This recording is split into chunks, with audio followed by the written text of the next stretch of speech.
नमस्कार दोस्तों, आप सभी का स्वागत है हमारे YouTube channel BCS basic physics में। आज के इस वीडियो में हम कक्षा 11 जो NCERT की पाठ्यपुस्तक है उसके 12वें चैप्टर उष्मागतिकी का एक महत्वपूर्ण टॉपिक लेकर चल रहे हैं। आज का जो हमारा टॉपिक है वो है कार्नो इंजन। इस वीडियो में हम कार्नो इंजन के बारे में संपूर्ण जानकारी प्राप्त करने वाले हैं कि कार्नो इंजन होता क्या है, इसकी बनावट की चर्चा करेंगे, इसकी कार्यविधि की चर्चा करेंगे, कार्नो इंजन के दौरान किया गया कुल कार्य, इसकी दक्षता की आज के इस वीडियो में चर्चा करेंगे। अंत में हम देखेंगे कार्नो प्रमेय होती क्या है। तो थोड़ा सा बड़ा वीडियो होगा बट काफी महत्वपूर्ण कार्नो इंजन के बारे में संपूर्ण जानकारी आज के इस वीडियो में आपको प्राप्त होने वाली है। कार्नो इंजन से संबंधित सभी तथ्य जानकारियां प्राप्त करने के लिए इस वीडियो को अंत तक देखते रहिए। विद्यार्थियों, यदि आप हमारे YouTube चैनल पर नए हैं तो चैनल को सब्सक्राइब कर लीजिए, साथ में बेल आइकन भी दबा दीजिए ताकि आपको आगे की वीडियोज की नोटिफिकेशन मिलते रहें। अब इस वीडियो को स्टार्ट करते हैं। सबसे पहले हम बात करते हैं कार्नो इंजन। देखिए, एक वैज्ञानिक हुए हैं 1824 में, सादी कार्नो, और उन्हीं के नाम पर इस इंजन का नाम पड़ा है सादी कार्नो, और कार्नो इंजन इस इंजन को हमने कहा है। देखिए, सादी कार्नो ने यह कहा कि एक ऐसे इंजन की उन्होंने परिकल्पना की जिसमें कोई दोष नहीं हो, जिसमें कोई कमी नहीं हो, जिसकी दक्षता 100% हो, तो उस इंजन को उन्होंने कार्नो इंजन कहा। विद्यार्थियों, हमने जो लास्ट के वीडियोज हैं उसमें हमने इंजन की बात की और वहां पर हमने चर्चा की कि किसी भी इंजन की जो दक्षता है वो 100% नहीं हो सकती। किसी भी इंजन की दक्षता 100% किसी भी कंडीशन में नहीं हो सकती। और जो सादी कार्नो ने कल्पना की वो एक कोरी कल्पना है। किसी भी इंजन की दक्षता 100% किसी भी हालत में नहीं हो सकती। इस वीडियो के अंत तक इस चीज को हम समझ भी लेंगे, जान भी लेंगे। देखिए, ये जो इंजन है वो किसने बनाया? सादी कार्नो नामक वैज्ञानिक ने बनाया।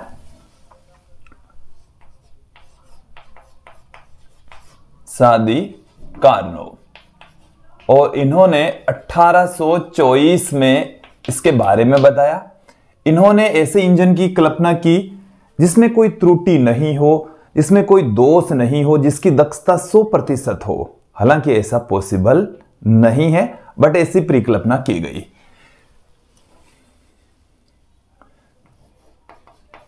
सादी कार्नो की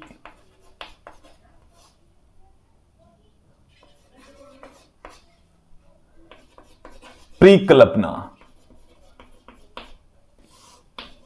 से कार्नो इंजन बना। कार्नो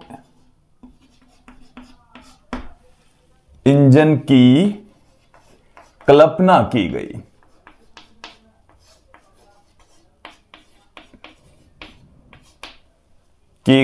जिसकी दक्षता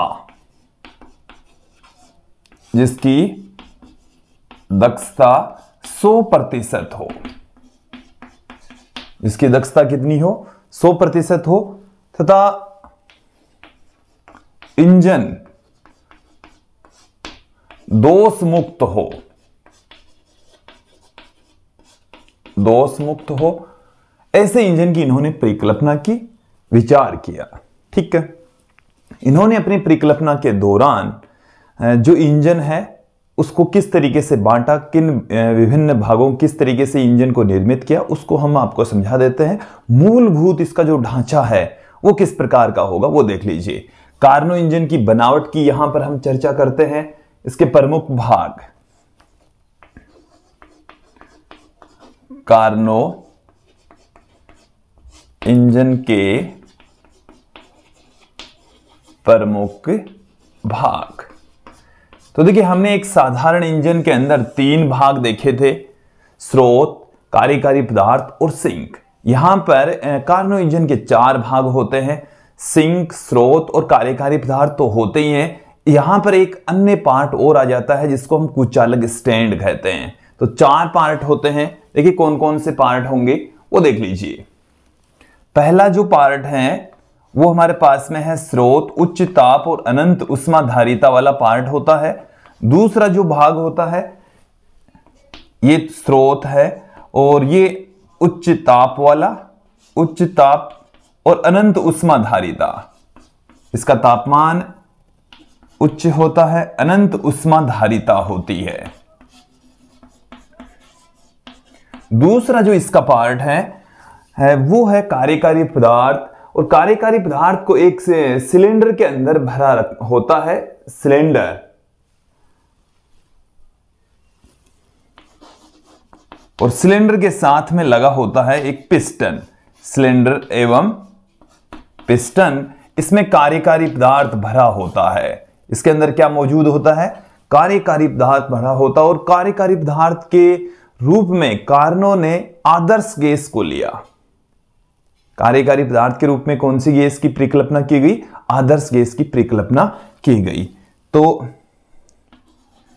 इसमें कार्यकारी पदार्थ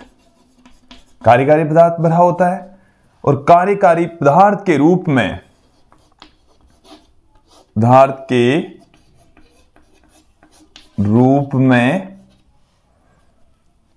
आदर्श गैस ली गई।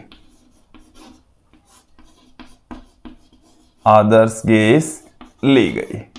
हालांकि आदर्श गैस के ये भी एक वैसे पूर्णतया किसी गैस को आदर्श गैस कंसीडर नहीं कर सकते। इसको विशेष परिस्थितियों में जो वास्तविक गैस होती है वो लगभग आदर्श गैस की भांति व्यवहार करती है। फिर भी इन्होंने अपनी कल्पना के अकॉर्डिंग जो कार्यकारी पदार्थ है उसके रूप में आदर्श गैस को चुना। ठीक है। तीसरा जो पार्ट है वो क्या है? तीसरा जो पार्ट है वो है सिंक। एक निम्न ताप वाला भाग होता है, अनंत उष्माधारिता वाला भाग होता है। निम्न ताप व अनंत उष्माधारिता। अनंत उष्माधारिता वाला पार्ट होता है। और चौथा जो इसका भाग होता है वो है कुचालक स्टैंड। कुचालक स्टैंड, ये कुचालक स्टैंड होता है। इसमें से उष्मा का आदान प्रदान नहीं होता विद्यार्थियों। अब ये तो मैंने भाग बताए। अब इनके एक ब्लॉक डायग्राम को आपके सामने रख देता हूं। देखिए क्या है, ये हमारे पास में है इस तरीके से कुचालक दीवारें हैं और यहां पर एक पिस्टन युक्त सिलेंडर है। ये हमने एक पिस्टन युक्त सिलेंडर लिया है, ये पिस्टन है। यहां पर आदर्श गैस भरी होती है, इसको एकदम क्लियर कर लेंगे। ये हमारे पास में है सिलेंडर। ये तो क्या है? सिलेंडर बेलन। ये है हमारे पास में पिस्टन और इसके अंदर यहां पर भरी होती है कार्यकारी पदार्थ। और कार्यकारी पदार्थ के रूप में हमारे पास में यहां पर है आदर्श गैस। ये हमने क्लियर कर दिया है। कार्यकारी पदार्थ के रूप में आदर्श गैस का प्रयोग किया जाता है। क्लियर? यहां तक समझ में आ गया? यहां पर होगा एक कुचालक स्टैंड। यहां पर क्या होगा? एक कुचालक स्टैंड। ये जैसे मैंने यहां पर मोटी दीवार करके दिखाई है, ये कुचालक दीवार होती है। तो यहां पर ये जो सिलेंडर आप लोग देख रहे हैं, इस सिलेंडर की ये वाली जो चारों ओर वाली दीवारें हैं, ये भी कुचालक दीवार ही होती है। ये वाली जो दीवार है वो सुचालक दीवार है। जो पतली दीवार हमने दिखाई है ये सुचालक दीवार है और ये कुचालक दीवार है चारों ओर से। यह है कुचालक स्टैंड। ये क्या है? कुचालक स्टैंड। और यहां पर होगा उष्मीय स्रोत। उष्मा का स्रोत है यहां पर। और यहां से ये हमारे पास में है स्रोत। स्रोत, इसका तापमान उच्च होता है, अनंत धारिता होती है। उच्च ताप और अनंत उष्माधारिता। अनंत उष्माधारिता इसकी होती है। क्लियर? देखो यहां से आप इस स्रोत को भी देख लीजिए, इस स्रोत के अंदर ये वाला पार्ट कुचालक होता है, कुचालक दीवारें होती है, बट यहां से उष्मा आदान प्रदान हो सकती है, ये सुचालक दीवार होती है। यहां पर इसका एक भाग और मैं आपको बता देता हूं कि जो उसमें इंजन है उसके अंदर 3 भाग होते हैं, स्रोत, कार्यकारी पदार्थ और सिंक, और इसमें एक चौथा पार्ट और होता है जिसको हम कुचालक स्टैंड कह रहे हैं। ठीक है, तो यहां पर ये वाला पार्ट भी उसमें रूप से सुचालक होता है। ये ऐसे देखिए, यहां पर आप ध्यान देंगे ये कुचालक स्टैंड है, ये हालांकि मैंने नीचे भी पुट कर दिया है, कुचालक स्टैंड। तो ये हो गया है कार्नो इंजन का एक ब्लॉक डायग्राम। कार्नो इंजन का क्या है, एक ब्लॉक डायग्राम। देखो ये सुचालक, उष्मीय रूप से सुचालक है ये वाला भाग, यहां से उष्मा का आदान प्रदान हो सकता है, यहां से हो सकता है, यहां से हो सकता है, लेकिन इन दीवारों से नहीं हो सकता। ठीक है, इन दीवारों से उष्मा का आदान प्रदान नहीं हो सकता। यहां तक समझ में आ जाना चाहिए, इसकी बनावट समझ में आ गई। अब ये कैसे काम करता है, इसकी कार्य विधि भी समझ लेते हैं। देखो कैसे काम करता है, एक बार मैं आपको बता देता हूं, फिर दोबारा भी बताऊंगा, समझने का प्रयास करेंगे। इस पिस्टन युक्त सिलेंडर को उठाकर हम स्रोत पर रखते हैं, तो यहां पर जैसे ही रख देंगे तो ये उसमें सुचालक, ये उसमें सुचालक, इसका तापमान होता है उच्च। इसका तापमान क्या होता है, उच्च होता है, अधिक होता है। तो यहां से इस स्रोत के द्वारा इस कार्यकारी पदार्थ को उष्मा दी जाएगी। तो उष्मा दी जाएगी तो इसमें एक समान ताप T1 पर प्रसार होगा, हम उसे समतापी प्रसार कहेंगे। क्या कहा जाएगा, समतापी प्रसार कहा जाएगा। अब समतापी प्रसार होता है, इस पिस्टन को, सिलेंडर युक्त पिस्टन को उठाकर फिर कुचालक स्टैंड पर रखेंगे। देखो सर्वप्रथम हमने स्रोत पर रखा, तो इस कार्यकारी पदार्थ के द्वारा एक समान ताप के ऊपर उष्मा ग्रहण की गई, समतापी प्रसार होता है। फिर यहां से इस सिलेंडर को उठाकर हमने कुचालक स्टैंड पर रख दिया, तो यहां पर रुद्धोष्म प्रसार होता है। हालांकि क्योंकि इसके और इसके बीच में उष्मा का आदान प्रदान नहीं हो रहा है, उष्मा में कोई परिवर्तन नहीं हो रहा है, फिर भी यदि प्रसार हो रहा है तो उसको हम रुद्धोष्म प्रसार कहेंगे। रुद्धोष्म परिक्रम होता है, आयतन में वृद्धि होती है, तो रुद्धोष्म प्रसार होगा। क्लियर। अब इसको उठाकर हम सिंक के ऊपर रख देंगे, तो सिंक का तापमान तो निम्न होता है, इसका तापमान है T2, निम्न ताप होता, निम्न ताप है। उष्माधारिता इसकी अनंत होती है, उष्माधारिता सिंक की भी कितनी होती है, अनंत होती है। इसको उठाकर जैसे ही हम सिंक के ऊपर रखेंगे तो इस कार्यकारी पदार्थ के द्वारा उष्मा का उत्सर्जन किया जाएगा और एक समान ताप के ऊपर उष्मा का उत्सर्जन किया जाएगा, तो इसके आयतन में कमी आ जाएगी, संपीड़न होगा। तो इस संपीड़न को, एक समान ताप पर जब संपीड़न होता है तो उसको हम समतापी संपीड़न कहेंगे। क्या कहा जाएगा, समतापी संपीड़न कहा जाएगा। फिर इसको उठाकर वापस कुचालक स्टैंड पर रख देंगे, तो फिर भी संपीड़न लगातार जारी रहता है और जो निकाय है वो अपनी प्रारंभिक अवस्था में आ जाता है। उस कंडीशन में जो संपीड़न होता है बिना उष्मा के आदान प्रदान के होता है, जिसको हम रुद्धोष्म संपीड़न कहते हैं। तो देखो यहां पर क्या हुआ, एक बार फिर से समझ लीजिए कि यहां से प्रोसेस चालू होगी, यहां पर रखेंगे तो इसके द्वारा उष्मा ग्रहण की जाएगी, एक समान ताप T1 के ऊपर इसमें प्रसार होगा, उसको हम समतापी प्रसार कहेंगे। सबसे पहले इसमें समतापी प्रसार होता है। इस स्टैंड को उठाकर यहां पर रख देंगे, मतलब इस बेलन को उठाकर इस कुचालक स्टैंड के ऊपर रख देंगे। अब उष्मा का आदान प्रदान इसके, हालांकि ये तो सुचालक है बट इसमें से ये तो न तो उष्मा लेता है न देता है, तो यहां से उष्मा का आदान प्रदान नहीं होता, लेकिन इस कार्यकारी पदार्थ के अंदर फिर भी प्रसार हो रहा है, तो उसे हम रुद्धोष्म प्रसार कहते हैं। समतापी प्रसार के बाद में होता है रुद्धोष्म प्रसार। अब इसको उठाकर हम फिर किस पर रख रहे हैं, सिंक के ऊपर रख रहे हैं। यहां पर इसका तापमान निम्न होता है, इसका तापमान उच्च होगा, तो ये एक समान ताप के ऊपर T2 के ऊपर उष्मा का उत्सर्जन लगातार करता रहेगा और उस कंडीशन में हम उसको कहेंगे समतापी संपीड़न। एक समान ताप के ऊपर इसमें संपीड़न होगा और एक समान ताप पर जब संपीड़न होगा फिर इसको उठाकर वापस कुचालक स्टैंड पर रख देंगे, तो बिना उष्मा के आदान प्रदान के उसमें संपीड़न होता है, तो उसको हम रुद्धोष्म संपीड़न कहते हैं। फिर इसको उठाकर यहां रख देंगे, फिर वही प्रोसेस चलती है, समतापी प्रसार होता है, वापस यहां रुद्धोष्म प्रसार होता है, फिर समतापी संपीड़न, रुद्धोष्म संपीड़न, समतापी प्रसार, रुद्धोष्म प्रसार ऐसे चल रहा है, ये इधर, इसको पहले ये यहां, फिर यहां, यहां, फिर यहां, यहां, ऐसे ऐसे इसको लगातार एक प्रोसेस के जरिए रखा जाता है। और उस कंडीशन में 4 प्रक्रम होते हैं। कौन कौन से होते हैं? सबसे पहला जो प्रक्रम होता है वो है समतापी प्रसार, फिर रुद्धोष्म प्रसार, फिर समतापी संपीड़न और अंत में होता है रुद्धोष्म संपीड़न। तो 4 प्रक्रम होते हैं। देखिए एक एक करके हम यहां पर समझ लेते हैं कि कैसे होते हैं।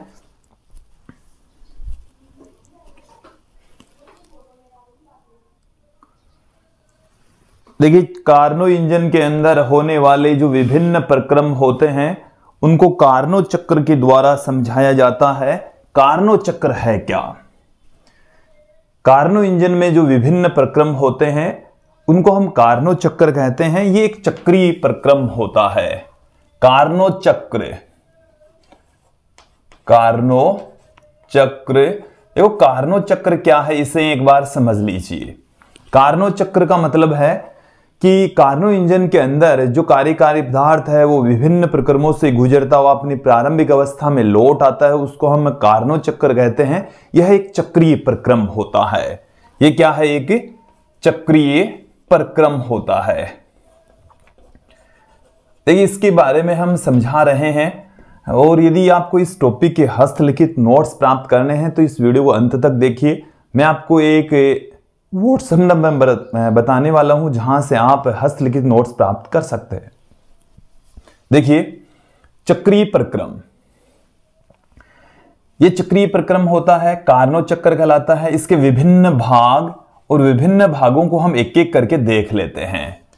विभिन्न भाग, और जो पहला जो भाग है इसमें, सबसे पहले इसमें होता है समतापी प्रसार। समतापी प्रक्रम होता है और प्रसार होता है। देखिए समझेंगे इसे आप। समतापी प्रसार कब होगा? जब इस कार्यकारी पदार्थ को उठाकर हम कहां पर रख दें? स्रोत पर रख दें। स्रोत पर रख देंगे तो इसके एक समान ताप में इसको ऊष्मा मिलेगी, इसके आयतन में वृद्धि होगी, प्रसार होगा। तो उसको हम कह रहे हैं समतापी प्रसार। और निकाय है वो हम कह देते हैं कि एक अवस्था A से जिस पर दाब है P1, आयतन V1 और तापमान है T1 से अवस्था B में पहुंच जाता है। देखिए अवस्था B का जो दाब है वो तो है P2, आयतन है V2 और जो ताप है, देखो एक समान ताप के ऊपर ये प्रसार हो रहा है, समतापी प्रसार हो रहा है, तो टेम्परेचर तो T1 ही रहेगा। देखो यहां पर आप देख लीजिए, समझ लीजिए कि भाई P1 से प्रेशर हो गया P2, आयतन V1 से V2 हो गया, लेकिन टेम्परेचर T1 से T2 ही रहा, क्योंकि समतापी प्रसार के अंदर ताप तो एक समान रहेगा, ताप में कोई बदलाव नहीं आएगा। इसलिए T1 तापमान पहले था, बाद में भी तापमान कितना है? T1 ही है। क्लियर? फिर देखें दूसरा जो प्रक्रम है, इस सिलेंडर को उठाकर हम कुछ अलग स्टैंड के ऊपर रख देंगे। यहां पहले यहां पर रखा तब समतापी प्रसार हुआ, अब इसको उठाकर हम कुछ अलग स्टैंड पर रख देंगे, फिर भी इसमें प्रसार होता है, बिना ऊष्मा का आदान प्रदान किए हुए प्रसार होता है, तो उसको हम कहते हैं रुद्धोष्म प्रसार। इसे क्या कहा जाता है? रुद्धोष्म प्रसार इसको हम कहेंगे। और रुद्धोष्म प्रसार के अंदर देखिए क्या होता है, निकाय है वो अवस्था B से, अवस्था जो B है वो है P2, V2, T1, इससे ये अवस्था C में पहुंच जाता है। और जो C वाली अवस्था है उसमें प्रेशर हो जाता है P3, आयतन हो जाता है V3, और अब की बार टेम्परेचर अवश्य बदलेगा और टेम्परेचर हो गया है T2। ताप, दाब और आयतन तीनों में ही परिवर्तन आता है, तभी उसमें गतीय प्रक्रम होते हैं। तो यहां पर जब हम इसे सिलेंडर को उठाकर कुछ अलग स्टैंड पर रख देंगे तो निकाय अवस्था B से C में पहुंच जाता है, रुद्धोष्म प्रसार होता है। अब हम इस सिलेंडर को उठाकर कहां पर रख देंगे? सिंक के ऊपर रख देंगे, तो एक समान ताप पर यहां पर ऊष्मा का उत्सर्जन होगा और उस कंडीशन में आयतन में कमी आएगी, समतापी संपीड़न होगा। क्या होगा? तीसरी जो स्टेट है वो है समतापी संपीड़न। समतापी संपीड़न, समतापी संपीड़न, इसमें निकाय C से बिंदु C P3 V3 T2 से अवस्था D में पहुंच जाता है P4 V4। यहां पर भी एक समान ताप पर होता है, इसलिए टेम्परेचर T2 ही रहेगा, टेम्परेचर में कोई बदलाव नहीं आएगा। T2 था और इस स्टेट के अंदर T2 ही टेम्परेचर बना रहेगा। समतापी संपीड़न में एक समान ताप के ऊपर संपीड़ित होगा। क्लियर। फिर अब मैं इसकी अंतिम स्थिति कब प्राप्त होगी? जब इस सिलेंडर को उठाकर हम सिंक से उठाकर कहां रख दें? कुचालक स्टैंड के ऊपर रख दें। तो जैसे ही कुचालक स्टैंड के ऊपर हम रखेंगे, संपीड़न जारी रहेगा, उष्मा का आदान प्रदान होगा नहीं। उस कंडीशन में रुद्धोष्म संपीड़न होता है। धीरे धीरे इसको संपीड़ित हम जब करते हैं तो जो निकाय है वो अवस्था D P4 V4 T2 से प्रारंभिक अवस्था A में लौट जाता है, P1 V1 T1 में पहुंच जाता है। टेम्परेचर भी बदल रहा है। देखिए टेम्परेचर इन दो स्थितियों में नहीं बदलेगा। जब समतापी प्रसार और समतापी संपीड़न होता है तो ताप में कोई बदलाव नहीं आएगा। इन चारों प्रक्रमों को मिलाकर बनता है कार्नोट चक्र। कार्नो इंजन विभिन्न प्रक्रमों से होकर गुजरता हुआ अपनी प्रारंभिक अवस्था में आ जाता है और उस दौरान जो P और V के मध्य खींचा गया जो ग्राफ होता है उसका जो क्षेत्रफल होता है वो कार्य को इंगित करता है। हमने ये पहले पढ़ लिए, इस चैप्टर में पढ़ लिए हैं। अभी हम आपको बता देते हैं कार्नो वक्र। कार्नो वक्र का मतलब है P और V के मध्य खींचा गया ग्राफ। कार्नो इंजन के लिए P और V के मध्य खींचा गया जो ग्राफ है उसको हम कार्नो वक्र कहते हैं। उसको भी समझ लेते हैं। देखिए यहां पर इसकी जो प्रोसेस है, कार्य विधि है, वो आपको समझ में आ गई होगी। एक बार अंत में फिर से देख लीजिए। इसको सबसे पहले उठाकर हम स्रोत पर रखेंगे तो समतापी प्रसार होगा, A से अवस्था B आ जाएगी। फिर इसको उठाकर यहां से यहां पर रख देंगे तो हमारे पास में सबसे पहले हम इसको क्या करेंगे, यहां पर रखेंगे तो समतापी प्रसार होगा, अवस्था A से B मिल जाएगी, एक समान ताप के ऊपर होगा। फिर यहां से उठाकर हम फिर इसको कहां रख देंगे, कुचालक स्टैंड के ऊपर रख देंगे। कुचालक स्टैंड के ऊपर रखने पर भी प्रसार जारी रहेगा। यहां पर उष्मा का आदान प्रदान नहीं होता, अवस्था B से C मिल जाएगी।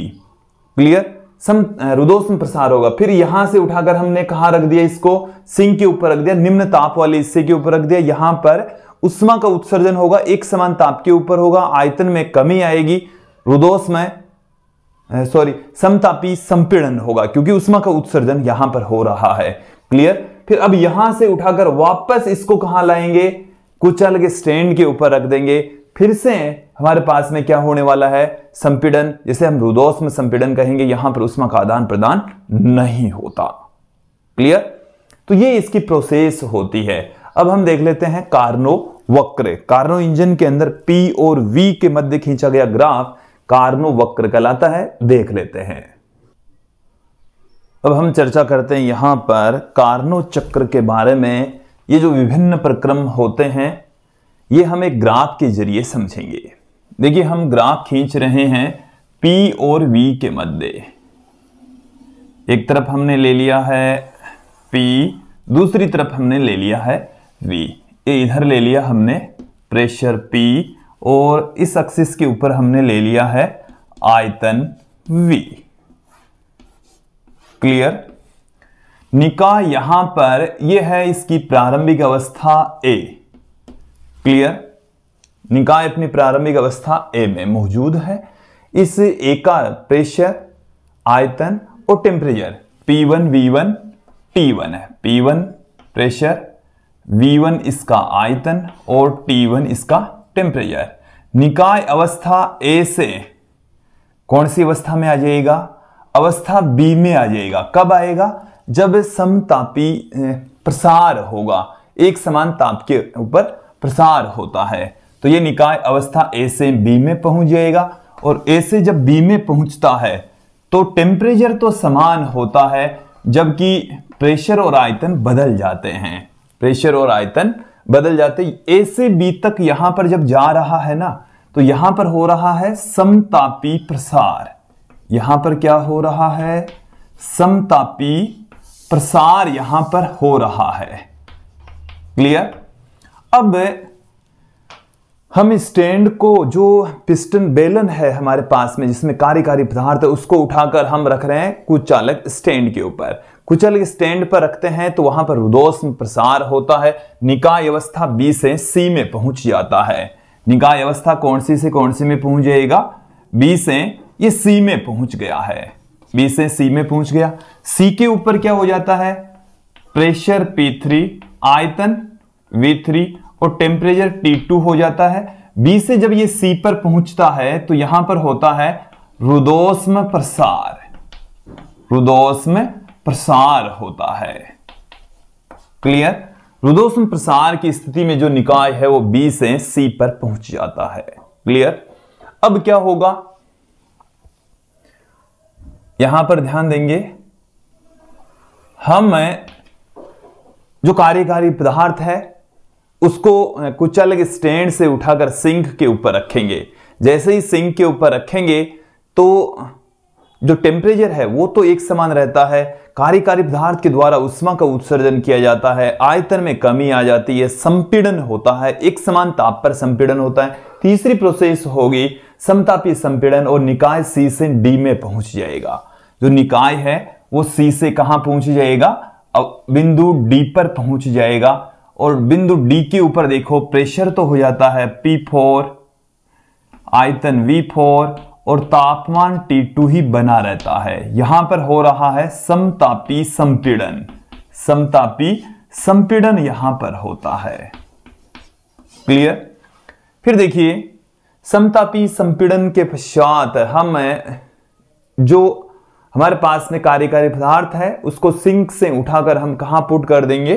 कुचालक स्टैंड पर पुट कर देंगे। जैसे ही कुचालक स्टैंड के ऊपर पुट करेंगे फिर से संपीड़न होगा और जो निकाय है उसका सिंक से उठाकर कुचालक स्टैंड पर रखने पर एक समान उष्मा का आदान प्रदान नहीं होता और उस कंडीशन में जो निकाय है उसको हम धीरे धीरे संपीड़ित करके उसकी प्रारंभिक अवस्था में ले आते हैं, जिसे हम रुदोष्म संपीड़न कहते हैं। क्या कहा जाता है? रुदोष्म संपीड़न। निकाय डी से ए में पहुंच जाएगा। निकाय कहां से कहां पहुंचेगा? डी से ए में P1, V1, T1 वाली स्टेट में पहुंच जाएगा। क्लियर? तो विद्यार्थियों ये है कार्नो वक्र, कार्नो चक्र के दौरान P और V के मध्य खींचा गया ग्राफ। और कार्नो इंजन के द्वारा जो किया गया कार्य है वो इस बंद वक्र के क्षेत्रफल के बराबर होता है। ये जो बंद क्षेत्रफल बना है यहां से लेकर यहां तक का जो लूप बन गया है, इस बंद लूप के क्षेत्रफल के बराबर कार्नो इंजन के द्वारा कार्य किया जाता है। क्लियर? तो ये इस वक्र प्राप्त होता है, इस प्रकार का वक्र प्राप्त होता है। चारों प्रक्रमों के पश्चात इस तरीके से हमें मिलेगा। अब यहां पर हम चर्चा करेंगे कार्नो इंजन के द्वारा किया गया कार्य, फिर हम अंत में चर्चा करेंगे दक्षता की। तो सबसे पहले हम देख लेते हैं कार्नो इंजन में कितना काम होता है। और देखो कार्नो इंजन में किया गया कार्य ज्ञात करने के लिए हम समतापी प्रसार में कार्य ज्ञात करेंगे, रुदोष्म प्रसार में कार्य ज्ञात करेंगे, समतापी संपीड़न में कार्य ज्ञात करेंगे, रुदोष्म संपीड़न के अंदर कार्य ज्ञात करेंगे, फिर टोटल कार्य ज्ञात कर लेंगे। क्लियर? तो अब आप लोग यहां पर A, B, C, D चारों अवस्थाएं आपको ध्यान में रखनी है। इनके ऊपर प्रेशर और टेम्परेचर ध्यान रखने हैं, आयतन ध्यान रखने हैं, ताकि हम आगे के पार्ट को अच्छे से समझ सके। क्लियर? चले मैं एक बार इन सबको यहां से हटा देता हूं, एक एक करके हम कार्नो इंजन के अंदर जो किया गया कुल कार्य है वो देख लेते हैं। अब यहां पर हम देख लेते हैं कार्नो इंजन में जब विभिन्न प्रक्रम होते हैं तो इन प्रक्रमों में किया गया कार्य। सबसे पहले हम बात करेंगे समतापी प्रसार में किया गया कार्य। एक एक प्रक्रम में हम कार्य देखने वाले हैं। तो देखिए सबसे पहले हम लेकर चल रहे हैं समतापी प्रसार। समतापी प्रसार और जो निकाय है वो अवस्था A जो कि P1, V1, T1 से अवस्था B में पहुंच जाता है, जिस पर प्रेशर P2, आयतन V2 और टेम्परेचर T1 होता है।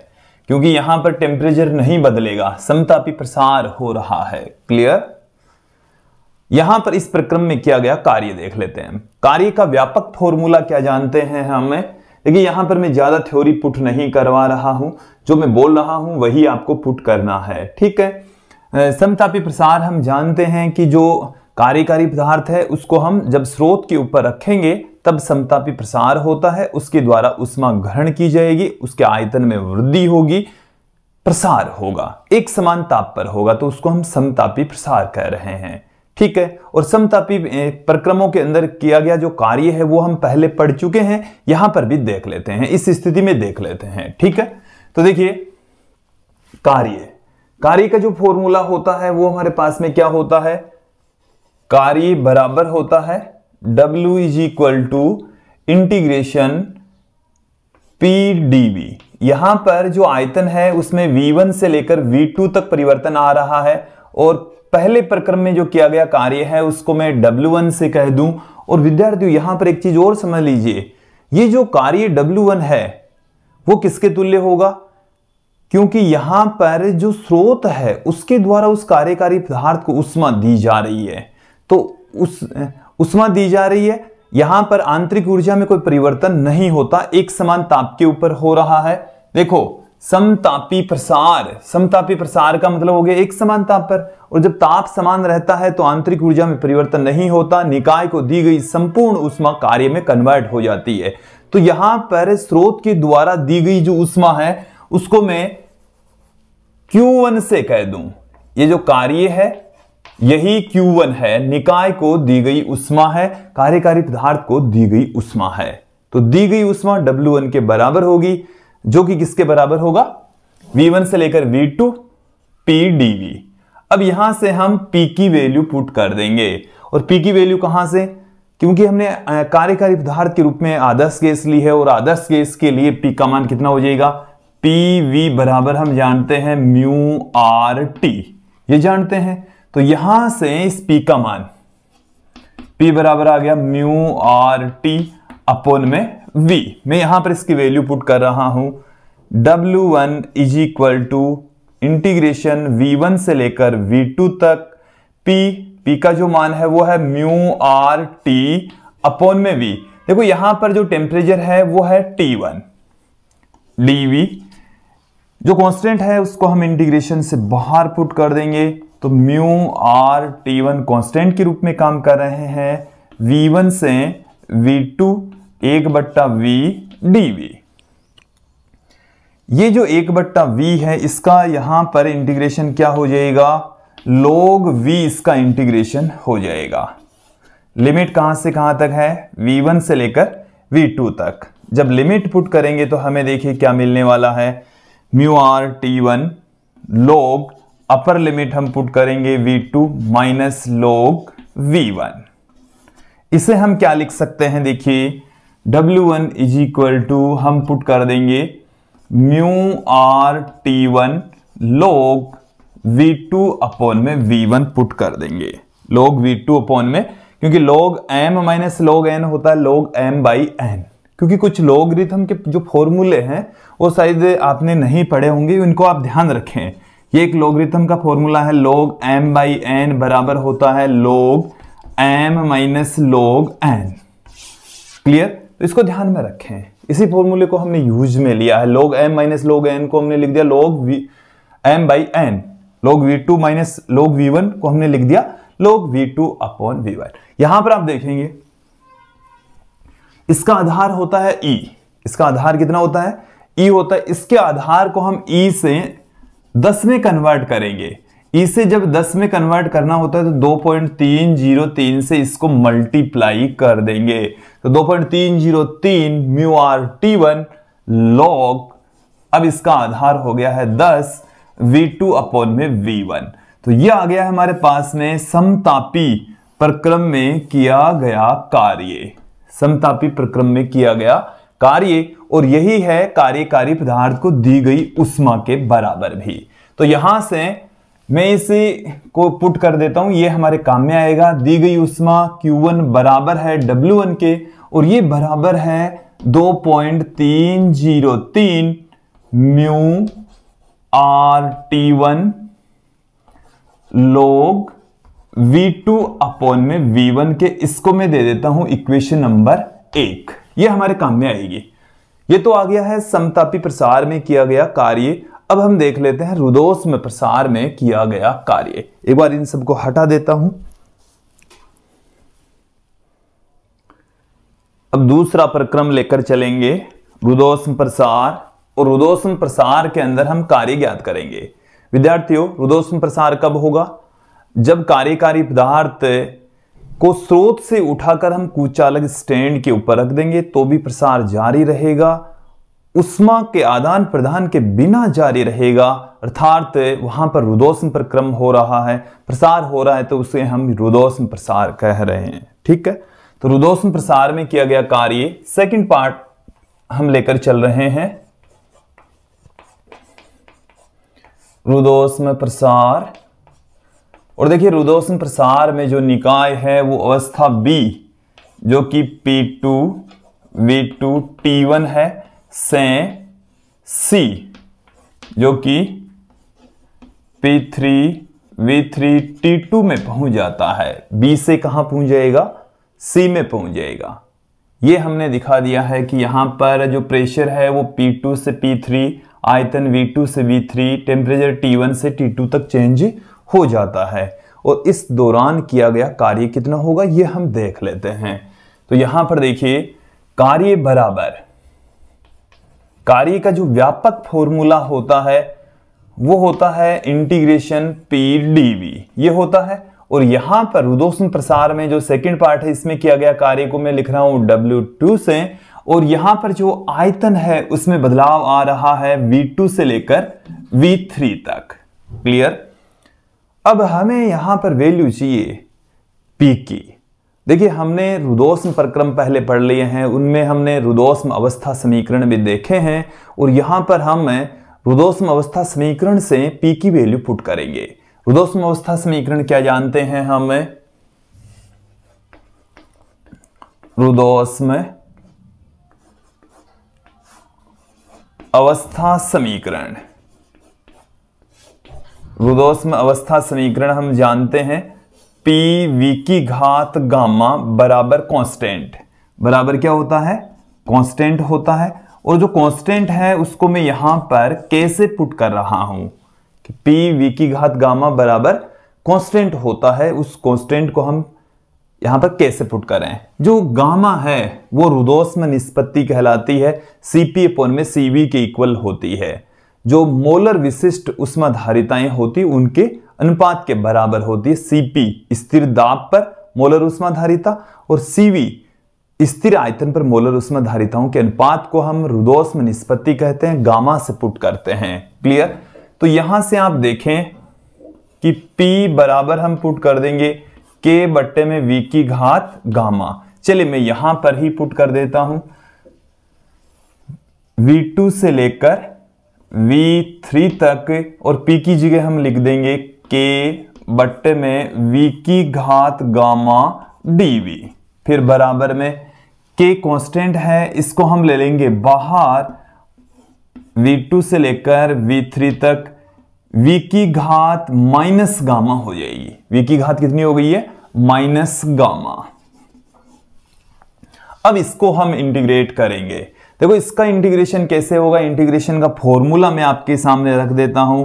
अक्ष की घात n का जो इंटीग्रेशन होता है वो होता है अक्ष की घात n+1 बट्टे में n+1। तो यहां पर प्लस में Cb आएगा यदि यहां पर लिमिट नहीं है तो। यहां से देखें, बोर्ड पर फोकस कीजिए, W2 बराबर, वहां से K मैंने एज इट इज रख दिया है, V की घात माइनस गामा, तो यहां पर इसका इंटीग्रेशन क्या होगा? V की घात है माइनस गामा, फिर एक घात प्लस में 1 बट्टे में माइनस गामा +1, और लिमिट कहां से कहां तक है? V2 से लेकर V3 तक लिमिट है। ये हमारे पास में इसका इंटीग्रेशन हो गया है। लिमिट यहां पर हम पुट कर देते हैं K बट्टे में माइनस गामा +1। लिमिट देखिए, इस V के स्थान पर पहले अपर लिमिट पुट करेंगे तो V3 की घात माइनस गामा +1, फिर माइनस का साइन लगाकर लोअर लिमिट पुट करेंगे V2 की घात माइनस गामा प्लस 1। आप यहां पर देख लीजिए, ये बट्टे वाली जो राशि है वो मैंने इस के नीचे ले आया, बाहर ले आया, इस ब्रैकेट से बाहर निकाल लिया। यहां तक आ गया समझ में? क्लियर? अब यहां पर हम बात करेंगे, इस के को मैं अंदर गुणा कर रहा हूं। W2 बराबर है 1/1 माइनस गामा। इसको देखें, ये 1 प्लस में, गामा माइनस में, तो मैंने 1 माइनस गामा कर दिया इसको। ठीक है, फिर इस के को अंदर गुणा कर देता हूं। के को अंदर गुणा कर दिया तो के V3 की घात माइनस गामा प्लस 1 माइनस के V2 की घात माइनस गामा प्लस 1। क्लियर? फिर हम देखते हैं यहां पर इस के का मान। देखिए, ये जो रुदोष में प्रसार हो रहा है वो बिंदु B से C के बीच में हो रहा है, निकाय B से C तक जा रहा है। ठीक है, तो इस स्थिति के अंदर हम यहां पर इस के का मान देख लेते हैं। तो इस स्थिति के अंदर देखो, P2 V2 की घात गामा बराबर होगी P3 V3 की घात गामा, और ये बराबर होगी इस कांस्टेंट के, क्योंकि P V की घात गामा तो क्या होती है? कांस्टेंट होती है। रुदोष्म प्रक्रम के अंदर रुदोष्म अवस्था समीकरण यही तो कहता है, P V की घात गामा बराबर कांस्टेंट। उसको हम कैसे लिख रहे हैं? ये कांस्टेंट दो अलग अलग अवस्थाओं में भी सेम रहेगा। P2 V2 की घात गामा बराबर होगी P3 V3 की घात गामा के, और वो कांस्टेंट के इक्वल भी चल रहा है। तो यहां से आप देखें, इस कांस्टेंट का मान तो हम ये पुट कर देंगे, ये कांस्टेंट सेम ही तो है, यहां इस के का मान P2 V2 की घात गामा पुट कर देंगे। देन हमें W क्या मिलेगा? W is equal to 1/1 minus gamma. के का जो मान है वो ये रखेंगे, P3 क्यों रख रहे हैं? ताकि हमारे पास में कुछ राशियां कट पिट जाएगी। गामा यहां पर V3 की घात है माइनस गामा प्लस 1 माइनस इस के का मान हम ये वाला पुट कर देंगे, तो P2 V2 की घात गामा V2 की घात माइनस गामा प्लस 1, ये आ गया हमारे पास में।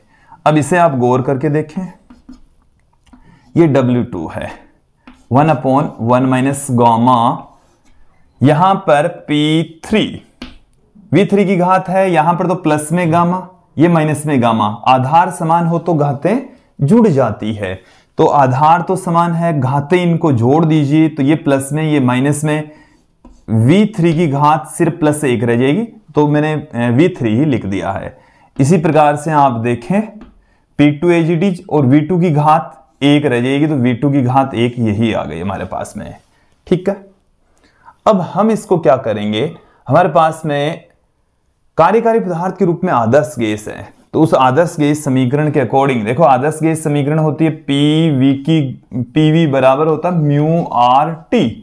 तो यहां पर P2 V2 बराबर म्यू आर T2। सॉरी, इस स्थिति में देखो टेम्परेचर P2 V2 वाली स्थिति में टेम्परेचर तो कितना है? T1। ऐसे मत लिख देना P2 V2 बराबर म्यू आर T2, यहां पर है T1, ये तो गलत हो जाएगा।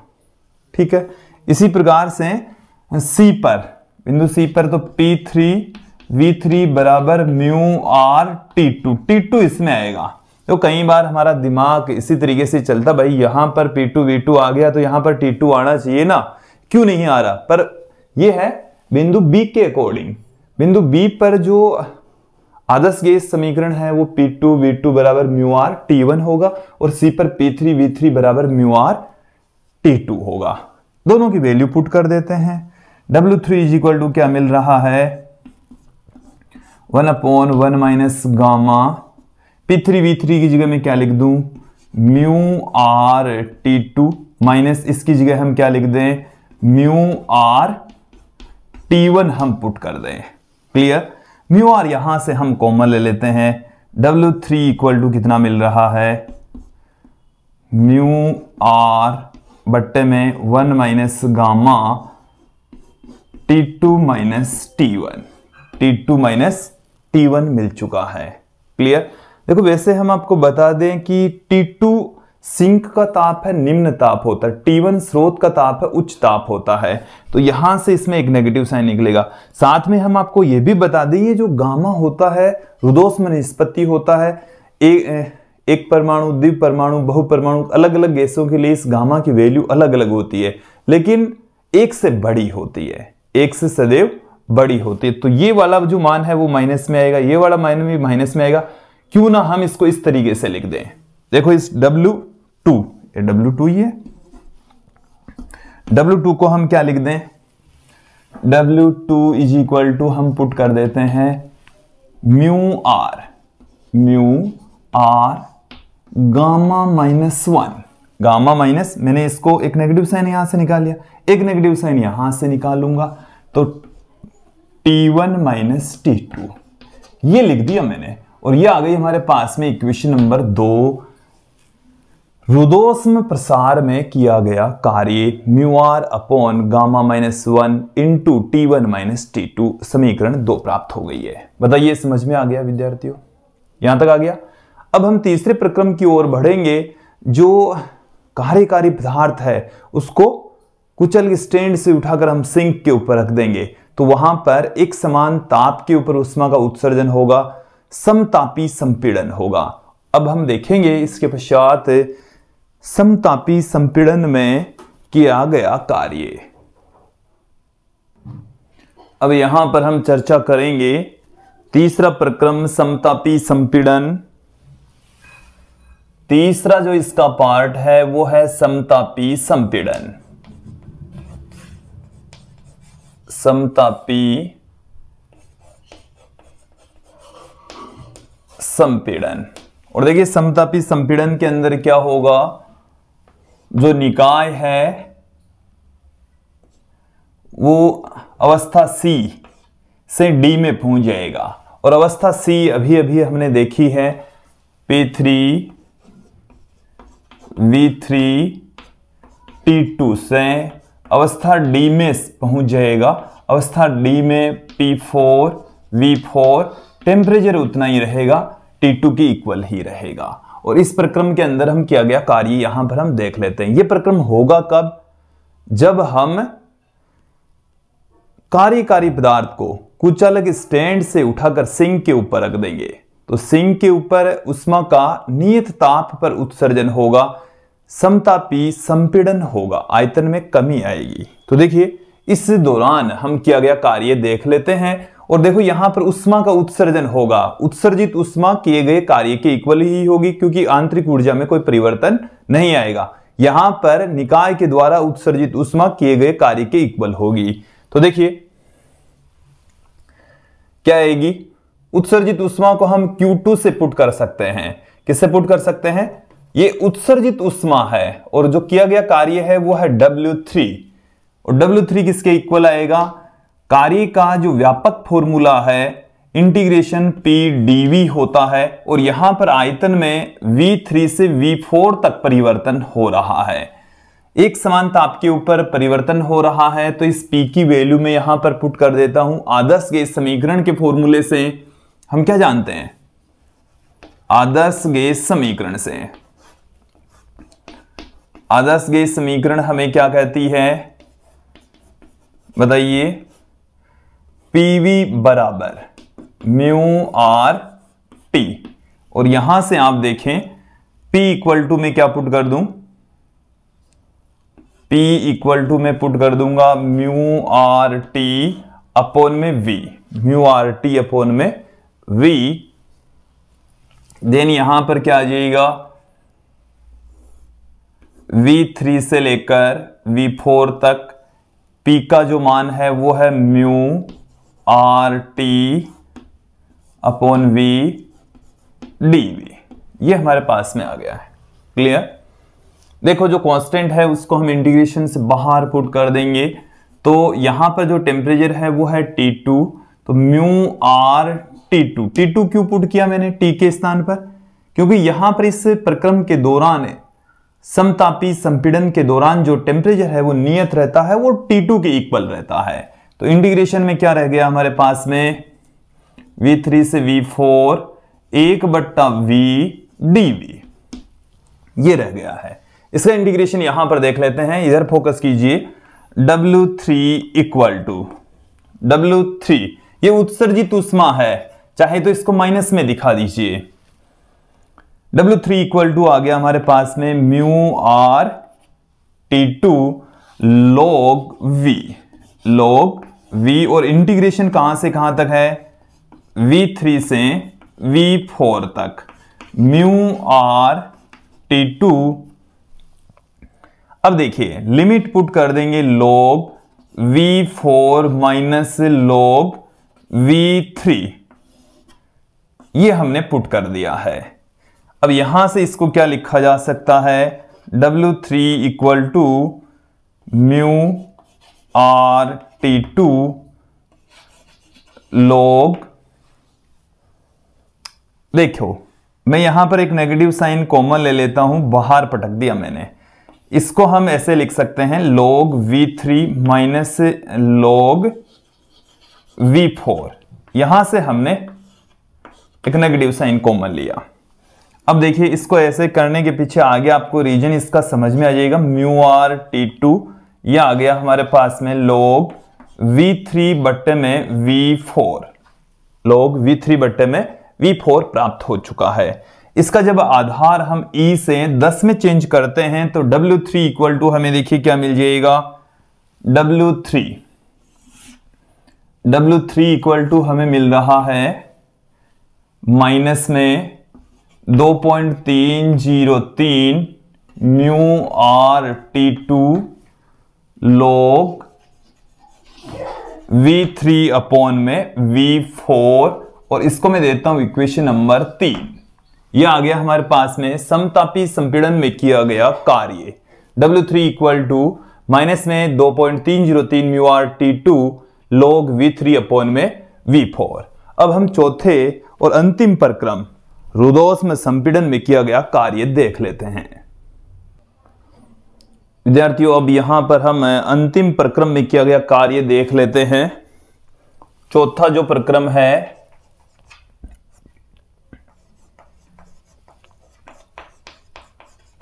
रुदोष्म संपीड़न, इसमें जो निकाय है वो अवस्था D, मतलब P4 V4 T2 से A में पहुंच जाता है, अपनी प्रारंभिक अवस्था में पहुंच जाता है, P1 V1 T1 में पहुंच जाता है। क्लियर, रुदोष्म प्रक्रम हो रहा है और इस प्रक्रम में जो किया गया कार्य है वो होगा W4। और ये कार्य कब किया जाएगा, जब हम कार्यकारी पदार्थ जो पिस्टन युक्त सिलेंडर है उसको सिंक से उठाकर कुछ अलग स्टैंड पर रख देते हैं, तो बिना उष्मा के आदान प्रदान किए हुए ही यहां पर संपीड़न होता है, निकाय अपनी प्रारंभिक अवस्था में पहुंच जाता है और उस स्थिति में जो किया गया कार्य है वो है W4। क्लियर, तो यहां से जो आयतन है वो V4 से V1 तक चेंज हो रहा है, यह है PdV। हम रुदोष्म प्रक्रम में अवस्था समीकरण देख लेते हैं, अभी हमने थोड़ी देर पहले भी किया था। रुदोष्म अवस्था समीकरण, रुदोष्म अवस्था समीकरण PV की घात गामा बराबर होता है कांस्टेंट, इसको हमने K के इक्वल पुट कर दिया। यहां से हम इस P का जो मान है वो K बट्टे में V की घात गामा पुट कर सकते हैं। देन यहां पर हमें क्या मिल जाएगा, V4 से V1 तक P का जो मान है वो K बट्टे में V की घात गामा dV। K कांस्टेंट है, इसको हम इंटीग्रेशन से बाहर पुट कर देंगे तो V की घात गामा बट्टे से ऊपर जाएगी तो V की घात माइनस गामा रह जाएगी। और इसका जब हम इंटीग्रेशन करेंगे अक्स की घात n के इंटीग्रेशन वाले फॉर्मूले से हम करने वाले, चलिए मैं फॉर्मूला भी आपके सामने रख देता हूं। अक्स की घात n का जो इंटीग्रेशन होता है वो होता है अक्स की घात n+1 बट्टे में n+1 प्लस में c, यदि यहां पर लिमिट नहीं लगी हुई है तब ये समाकलन नियतांक आता है। तो यहां पर W4 देखिए, W4 इक्वल टू क्या आ जाएगा, वहां से ये K तो है ही,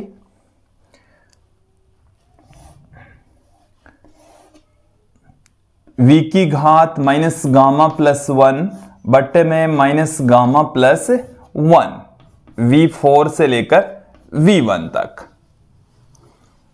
K बट्टे में माइनस गामा प्लस 1 पहले अपर लिमिट पुट कर देंगे तो v1 की घात minus gamma plus 1 minus v4 की घात माइनस गामा प्लस 1, ये आ गया हमारे पास में। इसे हम क्या लिख दें, W4 इक्वल टू 1 अपॉन में 1 माइनस गामा, के को मैं अंदर गुणा कर देता हूं तो k v1 की घात minus gamma plus 1 minus k v4 की घात माइनस गामा प्लस 1, ये आ गया हमारे पास में। क्लियर, यहां तक आ जाना चाहिए समझ में। अब देखें आप कि रुदोष्म प्रक्रम के अंदर अवस्था समीकरण को मैं यहां पर इन दोनों कंडीशंस के अकॉर्डिंग देखो क्या आ जाएगा, P4 और V4 की घात गामा बराबर P1 V1 की घात गामा, ये कांस्टेंट K के इक्वल रहेगी, कांस्टेंट K के इक्वल रहेगी। देन यहां से हम इस K के स्थान पर तो P1 V1 की घात गामा पुट कर देंगे। चलिए मैं यहां पर ही पुट कर देता हूं 1 अपॉन 1 माइनस गामा, इस K की जगह में क्या लिख दूं, क्योंकि ये तो रुदोष्म अवस्था समीकरण से मैंने लिखा है दो अवस्थाओं के लिए। इस वाले इक्वेशन के अंदर इस बिंदु D के ऊपर तो क्या हो जाएगा P4 V4 की घात गामा, और इसके ऊपर क्या हो जाएगा P1 V1 की घात गामा, ये K के इक्वल चल ही रहा है। तो इस K का जो मान है वो देखिए कितना है, P1 V1 के अकॉर्डिंग रखेंगे ताकि यहां से V1 की घातें कट जाए। तो P1 V1 और V1 की घात यहां पर पड़ी है माइनस गामा प्लस 1, फिर माइनस का साइन, इस K का मान ये वाला पुट कर देंगे P4 V4 की घात गामा, यहां पर V4 की घात माइनस गामा प्लस 1 पड़ी ही है। क्लियर, यहां से अब देखें ये W4 इक्वल टू, अब मैं यहां पर पुट कर रहा हूं विद्यार्थियों, W4 equal to 1 upon 1 minus gamma, वो कौन सा कहां पर रखा जा रहा है ये तो आप कम से कम देख लीजिए कि यहां से अब मैं W4 की वैल्यू रख रहा हूं P1 as it is, V1 की घात देखिए यहां पर तो है गामा और यहां पर है गामा माइनस गामा प्लस 1, तो प्लस गामा से माइनस गामा कट जाएगा, V1 की घात 1 रह जाएगी, तो P1 V1 फिर माइनस में P4 V4 आ जाएगा। क्लियर, अब यहां पर हम लगा देंगे आदर्श गैस समीकरण। चले मैं आदर्श गैस समीकरण PV बराबर होता है म्यू आर टी, तो इस अवस्था के लिए P1 V1 बराबर म्यू आर T1 और P4 वाली अवस्था के लिए P4 V4 बराबर म्यू आर। देखो P4 V4 के समय टेम्परेचर रहता है T2, तो इन दोनों की वैल्यू उठाकर हम यहां पर पुट कर देंगे। Then W4 equal to 1 upon 1 minus gamma, P1 V1 के स्थान पर मैं क्या रख दूं mu R T1, P4 V4 की जगह हम क्या रख दे म्यू आर T2, ये रख देते हैं। म्यू आर यहां से हमारा बाहर आ जाएगा, तो W4 equal to mu are बट्टे में 1 minus gamma T1 minus T2, ये आ गया। इसे हम क्या लिख सकते हैं देखिए W4 equal to mu R upon gamma minus 1 into में T2 minus T1, T2 minus T1, ये आ गई इक्वेशन नंबर 4, समीकरण 4 आ चुका है। बताइए समझ में आ गया, ये आ गया है चारों ही प्रक्रमों में किया गया कार्य। और ये देखिए ये जो कार्य है वो अवशोषित उष्मा और ये उत्सर्जित उष्मा को इंगित करता है। क्लियर, तो यहां पर हम देखेंगे कुल कार्य कि कार्नो इंजन के अंदर पूरे एक चक्कर में चक्रीय प्रक्रम के दौरान किया गया कुल कार्य। तो इन चारों ही कार्यों को इक्वेशन नंबर 1, 2, 3 और 4 को जोड़कर हम टोटल वर्क डन यहां पर फाइंड आउट कर लेते हैं।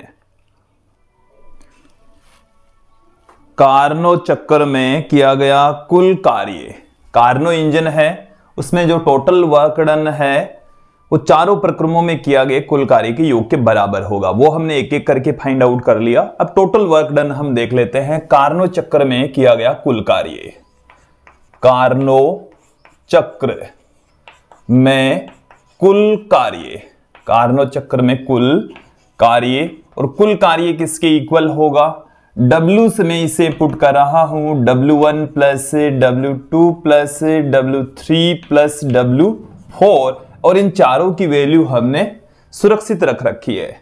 1 2 3 चारों इक्वेशन सबको हम यहां पर पुट कर देते हैं। देन हमें क्या मिलता है देख लेते हैं।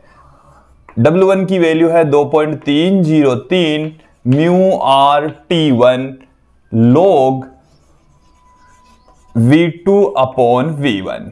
फिर W2 का जो मान है वो हमारे पास में है mu R upon gamma minus 1 T1 minus T2। Then W3 की जो वैल्यू है वो हमारे पास में है माइनस में 2.303 mu R T2 log V3 upon V4। फिर प्लस में ये हमारे पास में है mu R gamma minus 1 T2 minus T1। आप यहां पर देखेंगे कि यदि मैं यहां से एक नेगेटिव साइन कॉमन लूं तो यहां पर तो आ जाएगा T1, यहां पर आ जाएगा T2, ये यहां आ जाएगा एक नेगेटिव साइन। अब आप इन दोनों पदों को देखिए, इस पद के अंदर है mu R upon gamma minus 1 T1 minus T2, इस पद में है mu R upon gamma minus 1 T1 minus T2। दोनों पद सेम है, बट ये प्लस में है ये माइनस में, देन दोनों एक दूसरे को कैंसिल आउट कर जाएंगे, ये दो पद ही बचेंगे। अब इन दोनों पदों को ही आप गौर करके देखेंगे तो 2.303 म्यू आर दोनों में सेम है। देन हमें W बराबर क्या मिल जाएगा 2.303 म्यू आर। अब देखो यहां से हमारे पास में मिल गया है T1 log, यहां पर बच गया हमारे पास में V2 अपॉन में V1। फिर माइनस में ये तो हमारे पास में कॉमन आ गया, बच गया है यहां पर T2 log V3 upon V4 मिल गया है। क्लियर। तो हमें यहां पर कार्य का ये वाला फॉर्मूला प्राप्त हो गया है। इसे हम दूसरी फॉर्म में कन्वर्ट करेंगे। दूसरी फॉर्म में कन्वर्ट करने के लिए हम रुदोष्म अवस्था समीकरणों का प्रयोग करेंगे, और रुदोष्म अवस्था समीकरणों का प्रयोग करते हुए यहां पर हम कार्य ज्ञात करने वाले हैं। देख लीजिए, हम रुदोष्म अवस्था समीकरण जानते हैं। देखिए, एक इस फॉर्म में भी जानते हैं, हमने अलग अलग फॉर्मों में रुदोष्म अवस्था समीकरण निकाले हैं। इस वीडियो में भी, इस टॉपिक में भी हमने एक अवस्था समीकरण PV की घात गामा बराबर रुदोष्म अवस्था समीकरण के रूप में यूज में लिया है। मैं एक अन्य रुदोष्म अवस्था समीकरण आपके सामने रख रहा हूं। अवस्था समीकरण देखो, रुदोष्म अवस्था समीकरण T V की घात गामा माइनस 1 बराबर भी कांस्टेंट होती है। यह भी एक रुदोष्म अवस्था समीकरण है। T V की घात गामा माइनस 1, T V की घात गामा माइनस 1। तो अब मैं यहां पर देखो थोड़ा सा सोचिए कि जो बिंदु B से C, बिंदु B से C रुदोष्म प्रसार होता है, उस कंडीशन पे B और C रुदोष्म अवस्था समीकरण पर होते हैं। रुदोष्म अवस्था समीकरण बिंदु B और C पर हम लागू कर देते हैं। बिंदु B व C पर, बिंदु B व C पर, बिंदु B और C के ऊपर आप देखेंगे तो देखिए बिंदु B के ऊपर टेम्परेचर कितना है। बिंदु B के ऊपर टेम्परेचर है T1, टेम्परेचर तो कितना है T1, आयतन है V2 की घात गामा माइनस 1। अब बात करते हैं बिंदु C पर, तो टेम्परेचर हो जाता है T2, आयतन हो जाता है V3, घात है गामा माइनस 1। इसे हम क्या लिख दें, T1 अपॉन T2 बराबर V3 अपॉन V2 की घात गामा माइनस 1। ये हम पुट कर सकते हैं। बिंदु B और C रुदोष्म प्रसार वाली अवस्था को इंगित करते हैं वहां से। देखिए ये वैल्यू हमने सब यूज में ले ली है। इनको आप ध्यान रखें कि जो W1 है वो Q1 के इक्वल है, W3 है वो माइनस Q2 के इक्वल है। अभी इनको हम यहां पर पुट भी करेंगे। चले, मैंने इन सब को हटा दिया है, अब हमारा इनका यूज नहीं रहा है।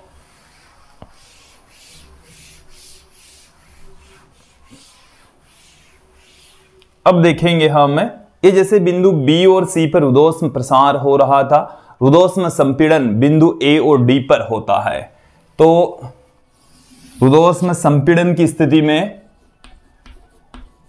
रुद्धोष्म संपीड़न, रुद्धोष्म संपीड़न कौन सी बिंदुओं पर हो रहा है?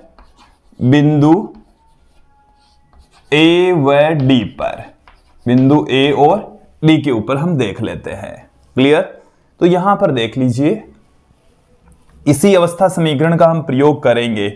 देखो ए के ऊपर तो जो आयतन है वो है V1, टेम्परेचर है T1, तो T1 V1 की घात है गामा -1 बराबर।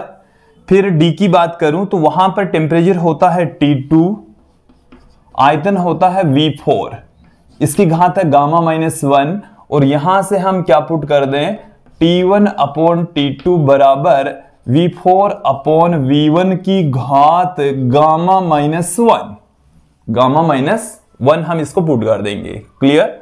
अब यहां से आप देखें, इसको मैं देता हूं इक्वेशन नंबर 5, इसकी लेफ्ट हैंड साइड है T1 अपॉन T2, इसे मैं देता हूं इक्वेशन नंबर 6, और इसकी भी लेफ्ट हैंड साइड है T1 अपॉन T2, दोनों को इक्वल हम पुट कर देंगे समीकरण 5 बराबर 6 से। समीकरण 5 और 6 को हम इक्वल पुट कर देंगे, देन हमें क्या मिल जाएगा? V3 बट्टे में V2, V3 बट्टे में V2 की घात है गामा -1 बराबर V4 बट्टे में V1 की घात है गामा -1, घातें कट जाएगी, दोनों ओर से सेम घातें हैं। देन हमें क्या मिल गया? V3 बट्टे में V2 बराबर V4 बट्टे में V1 डेंस 2। अब देखो यहां पर हमें वैल्यू चाहिए V3 बट्टे में V4 की। V3 बट्टे में V4 याद करेंगे तो V3 बट्टे में V4 बराबर आ गया हमारे पास में V2 अपॉन में V1, V3 अपॉन V4 बराबर आ गया V2 अपॉन V1 आ गया। अब मैं इसकी वैल्यू उठाकर यहां पर पुट कर दूंगा, तो W बराबर हमें क्या मिल रहा है? कार्य बराबर 2.303 म्यू R, फिर यहां पर देखें T1 log V2 अपॉन में V1, फिर माइनस में T2 log V3 upon V4 की जगह हम क्या रख देंगे? यही तो निकाला हमने, V3 अपॉन V4 बराबर आ गया V2 अपॉन में V1। देखिए ये जो टॉपिक है वो थोड़ा लेंदी जरूर है, आप हमारे साथ में अभी तक बने हुए हैं, धन्यवाद के पात्र हैं आप सभी। देखिए अब हम इसको किस फॉर्म में लिख सकते हैं? 2.303 म्यू R, यहां से log V2 अपॉन V1 भी दोनों में से कॉमन आ जाएगा, यहां पर हमारे पास में रह गया T1 माइनस T2, और log V2 अपॉन में V1 भी हमारे पास में कॉमन आ चुका है। क्लियर? इसे मैं देता हूं इक्वेशन नंबर 7, यह आ गया है रुद्धोष्म प्रक्रम में किया गया कुल कार्य, टोटल वर्क डन आ चुका है। क्लियर? इसे हम क्या लिख सकते हैं? W इक्वल टू हम Q1 माइनस Q2 भी लिख सकते हैं। ये Q1 माइनस Q2, ये एक बार इसको गुणा करेंगे तो ये Q1, और इसी में से देख लीजिए ये तो है Q1 और ये है Q2। आ गई बात समझ में? माइनस में Q2 है, ये मैंने कहा ना कि इसमें ये तो है अवशोषित ऊष्मा, ये है उत्सर्जित ऊष्मा, इसलिए इसको हमने माइनस में Q2 के इक्वल लिखा है। ये इक्वेशन नंबर 7 हमें प्राप्त हो चुकी है, 2.303 mu R T1 minus T2 log V2 upon V1। अब हम देख लेते हैं कार्नो इंजन की दक्षता। कार्नो इंजन की दक्षता,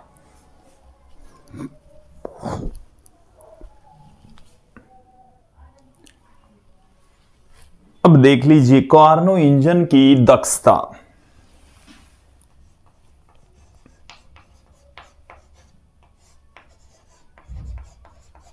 इंजन की दक्षता, इसे हम नीटा से पुट कर रहे हैं। देखिए नीटा, कार्नो इंजन की दक्षता किसके तुल्य होती है कि कार्नो इंजन द्वारा किया गया कुल कार्य तथा उसके द्वारा अवशोषित ऊष्मा का जो अनुपात होता है उसको हम कार्नो इंजन की दक्षता कहते हैं। और किसी भी इंजन की दक्षता को हम इसी फॉर्मूले से पुट करते हैं। देन हमें क्या मिल जाएगा? नीटा बराबर इंजन द्वारा किया गया कार्य, इंजन द्वारा किया गया कार्य जिसे हम W से पुट कर रहे हैं। किससे लिखा जा रहा है? W से। और देखिए, स्रोत से ग्रहण की गई उष्मा, स्रोत से ग्रहण की गई उष्मा जिसको हम Q1 से यहां पर पुट कर रहे हैं। देखिए, W की वैल्यू किसके तुल्य थी? W की वैल्यू थी, ये रही। हमने अभी भी W की वैल्यू बोर्ड पर छाप रखी है, पढ़ी है, 2.303 mu R T1 minus T2 log V2 upon में V1। और ये जो Q1 है वो W1 के इक्वल था, और ये किसके इक्वल था? 2.303 mu R T1 log V2 upon में V1। देखो, ये जो W है वो अभी हमने बताया Q1 माइनस Q2 के इक्वल है, ये रहा ना, Q1 माइनस Q2। तो किसी भी इंजन की दक्षता हम Q1 minus Q2 upon Q1 के द्वारा पहले भी पुट कर चुके हैं। उसमें इंजन जब हमने पढ़ा था वहां पर भी हमने इसको समझ लिया था। अब देखें यहां पर 2.303 से 2.303 कट गया, म्यू आर से म्यू आर कैंसिल हो गया, log V2 अपॉन V1 से log V2 upon V1 cancel हो गया। नीटा बराबर हमारे पास में आ चुका है T1 minus T2 upon T1। इसे हम 1 माइनस T2 अपॉन में T1 से भी लिख सकते हैं। तो किसी भी उसमें इंजन की दक्षता का फॉर्मूला हमारे पास में आ चुका है 1 माइनस T2 अपॉन में T1 इंटू में ये आ गई है प्रतिशत दक्षता, ये आ चुका है विद्यार्थियों, आप लोग ध्यान में रखें। तो देखिए यहां पर किसी भी उसमें इंजन की दक्षता, ये वाला formula Q1 minus Q2 upon में Q1, और कार्नो इंजन की दो दक्षता है उसको 1 माइनस T2 अपॉन में T1 इंटू 100%, ये परसेंटेज में है, प्रतिशत दक्षता है, या 1 माइनस T2 अपॉन में T1 से हम इसको पुट कर सकते हैं। अब देखिए, कार्नो ने अपना इंजन तो बनाया, पर क्या इसकी दक्षता 100% हो सकती है? क्या इसका मान 100% हो सकता है? इसका मान 100% तभी होगा जब T2 अपॉन में T1 का मान कितना हो? 0 हो। जब T2 अपॉन में T1 का मान 0 होगा तो यहां पर 1 बच जाएगा, 100% इसकी दक्षता आ जाएगी। अब इसका मान 0 कब हो सकता है? जब T2 0 हो। जब T2 क्या हो? 0। इसका मतलब ये हो गया है कि जो सिंक हम यूज में लेते हैं उसका टेम्परेचर 0 केल्विन होना चाहिए, हालांकि ये पॉसिबल नहीं है। तो 0 केल्विन यहां पर संभव नहीं है, तो किसी भी इंजन की दक्षता 100% भी संभव नहीं है। इसी प्रकार से T1 का मान आप अनंत लीजिए, तापमान भी कितना लीजिए? लाखों डिग्री सेंटीग्रेड। लाखों डिग्री तो फिर भी काउंटेबल है, अनंत का मतलब लाखों डिग्री सेंटीग्रेड से भी ज्यादा हो गया, तो इतना ताप भी संभव नहीं है, अनंत ताप भी पॉसिबल नहीं है, और सिंक का तापमान 0 केल्विन भी पॉसिबल नहीं है। इसलिए किसी भी उसमें इंजन की दक्षता 100% नहीं हो सकती, चाहे वो कार्नो इंजन ही क्यों ना हो। आ गई बात समझ में? हालांकि कार्नो ने ऐसी परिकल्पना की, एक ऐसी रचना उन्होंने प्रस्तुत की जिसके आधार पर उन्होंने ऐसे इंजन का निर्माण प्रस्तुत किया जिसमें कोई दोष नहीं हो, जिसमें कोई ऊर्जा क्षय नहीं हो, जिसकी दक्षता 100% हो। क्लियर? हालांकि ऐसा संभव नहीं है कि किसी भी इंजन की दक्षता 100% हो। हालांकि जैसे आपको ऐसे क्वेश्चन पूछा जाए कि आदर्श इंजन की दक्षता कितनी होती है, तो वो 100% होती है। आदर्श वाली जो स्थितियां हैं वो एक नॉर्मल स्थितियों में पॉसिबल नहीं होती। ठीक है, अब यहां पर हम बात करते हैं कार्नो प्रमेय की। तो विद्यार्थियों, कार्नो प्रमेय है क्या? कार्नो प्रमेय यह है कि जो उसमें इंजन है वो स्रोत और सिंक के तापों पर निर्भर करता है। किसी भी उसमें इंजन की दक्षता किस पर डिपेंड करती है? स्रोत T1, स्रोत का तापमान T1, और सिंक के तापमान के ऊपर डिपेंड करती है। और जो कार्नो प्रमेय क्या है, समझ लीजिए कि किसी भी इंजन की जो दक्षता होती है वो स्रोत और सिंक के तापों के मध्य, मतलब जो इंजन है वो स्रोत और सिंक के ताप के मध्य काम करता है, और दो समान तापों के मध्य काम करने वाले सभी उत्क्रमणीय इंजनों की जो दक्षता होती है वो समान होती है। दूसरे तरीके से भी इसको हम पुट कर सकते हैं। चलिए, कार्नो प्रमेय देख लीजिए। इस वीडियो के हम अंतिम पड़ाव में पहुंच चुके हैं। आप यदि इस टॉपिक के हस्तलिखित नोट्स यदि आप प्राप्त करना चाहते हैं तो आप हमारे Telegram channel BCS basic physics से जुड़े, ज्वाइन कर लीजिए और वहां से भी आप हस्तलिखित नोट्स प्राप्त कर सकते हैं। इसके साथ में आप देखें, यदि आपको हस्तलिखित नोट्स प्राप्त करने हैं तो ये हमारे YouTube चैनल के व्हाट्सएप नंबर हैं, केवल व्हाट्सएप करें, कॉल किसी भी कंडीशन में ना करें, केवल व्हाट्सएप करें और व्हाट्सएप करके आप क्या प्राप्त कर सकते हैं, इस टॉपिक के हस्तलिखित नोट्स प्राप्त कर सकते हैं। आप यहां पर देखें, अंतिम पड़ाव में पहुंच चुके हैं कारणों-प्रमेय। कारणों-प्रमेय को समझने के लिए देखिए, किसी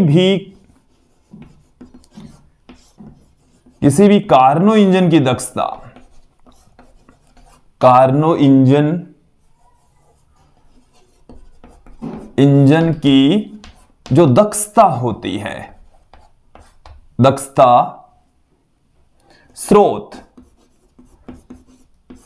स्रोत का जो तापमान है वो T1, वह सिंक के तापों पर निर्भर करती है। सिंक का तापमान है T2, के तापों पर निर्भर करती है, तापों पर निर्भर करती है। अभी मैंने कारणों-प्रमेय नहीं बताई है। कारणों-प्रमेय देख लीजिए। कारणों-प्रमेय के अनुसार, चल मैं एक बार इन सब को यहां से हटा देता हूं, फिर हम देखेंगे कारणों-प्रमेय।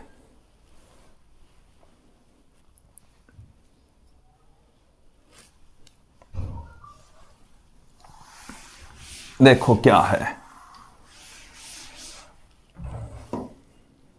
कारणों-प्रमेय। ये कहता है कि स्रोत और सिंक समान तापों वाले के मध्य काम करने वाले किसी भी इंजन की दक्षता कार्नो इंजन की दक्षता से अधिक नहीं हो सकती।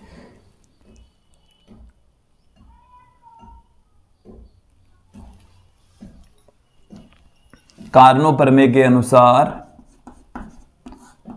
कारणों-प्रमेय के अनुसार स्रोत एवं सिंक के तापों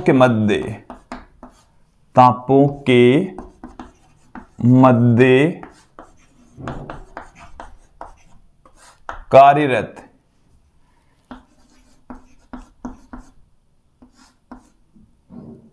इंजनों की दक्षता, कार्यरत किसी भी इंजन की दक्षता कार्नो इंजन की दक्षता से अधिक नहीं हो सकती। कार्नो इंजन की दक्षता से अधिक नहीं हो सकती, अधिक नहीं हो सकती है। क्लियर? अब देखिए, इसको हम दूसरी फॉर्म में भी पुट कर सकते हैं। देखिए, दूसरा जो तरीका है कि दो नियत तापों के मध्य कार्य करने वाले, दो नियत तापों के मध्य कार्य करने वाले सभी उत्क्रमणीय इंजनों की जो दक्षता है वो समान होती है। दो नियत, दूसरा तरीका है तापों के मध्य कार्य करने वाले